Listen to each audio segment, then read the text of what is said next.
मकर संक्रांति पर सुनी जाने वाली भगीरथ और गंगा की कहानी बहुत समय पहले की बात है। सूर्यवंशी राजा कुल में राजा सगर का राज्य था। राजा सगर धर्मप्रिय और न्यायप्रिय थे, लेकिन उनके वंश में एक अभिशाप लगा था।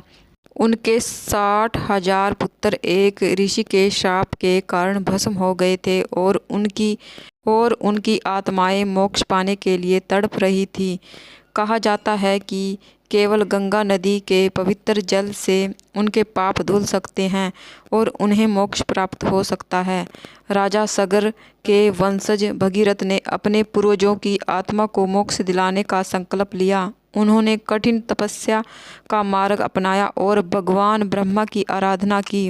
वर्षों की तपस्या के बाद ब्रह्मा प्रकट हुए और बोले, हे भगीरथ, तुम्हारा तप फलदायी होगा। गंगा स्वर्ग में है, लेकिन उन्हें धरती पर लाने के लिए भगवान शिव की सहायता लेनी होगी।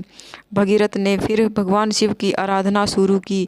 शिव ने प्रसन्न होकर कहा, मैं गंगा को धरती पर लाने में तुम्हारी सहायता करूंगा। मकर संक्रांति के दिन जब सूर्य उत्तरायण हो रहा था, गंगा स्वर्ग से धरती पर अवतरित हुई। भगवान शिव ने गंगा की प्रचंड धारा को अपनी जटाओं में समेट लिया ताकि वह धरती पर शांतिपूर्वक उतर सके। भगीरथ ने गंगा को पाताल लोक तक ले जाकर अपने पूर्वजों की राख पर प्रवाहित किया।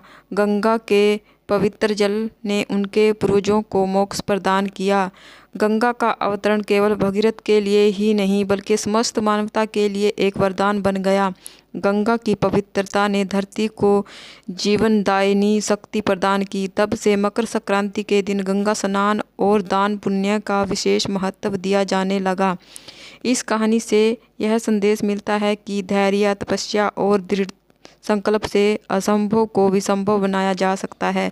मकर संक्रांति न केवल प्रकृति परिवर्तन का प्रतीक है, बल्कि यह धर्म, समर्पण और पवित्रता का उत्सव भी है।